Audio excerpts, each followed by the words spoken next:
እንደ ድንገት አህያ ስታዩ ምን አይነት ታሳዩ ይመጣላችኋል? ኃይለ ኢየሱስ ባልከው ባላለሁኝ የአርሶ አደር ልጅ ነኝ።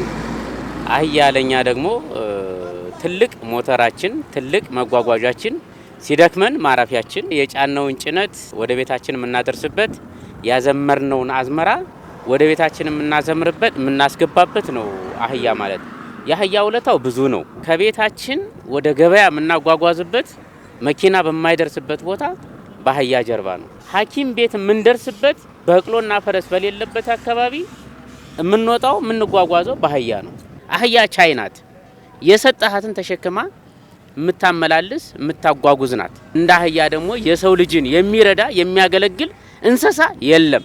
እግዚአብሔር አምላክ ጌታችን መድኃኒታችን ኢየሱስ ክርስቶስ በአህያ ውርንጭላ ነው የሄደው። ስለዚህ ለአህያ የሚሰጠው ክብር ከማደሪያዋ ይጀምራል። ማደሪያዋ ራሷ አይጸዳም።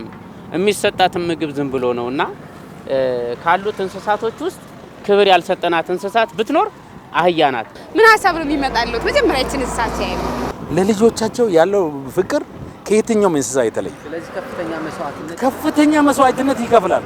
ሁለተኛ ደግሞ ከአህያ ጋር ተያይዞ ያለው 6 ዓመት 7 ዓመት እዛ ቤት ቦታ ሌላ ቦታ ቢሄዱ ያደጉበት ቦታ ቀጥታ ሩቅ ቦታ አሁን ወስደን መንገዱ ሳስት ወደ ቤቱ መምጣት ይችላል። ቤቷን ታውቃለች። ማታ ላይ ለምን ይልም ያለ ጨለማ አይሆንም? ቀጥታ ወደ ቤት የመግባት የመድረስ በማስተዋል ከየትኛውም እንስሳ የተሻለ። አህያ ታታሪ ሰራተኛ ነው። አህያ ቻሌንጁን የሚያሸንፍ ነው። አህያ ደግሞ በየትኛውም አየር ክልል ይኖራል።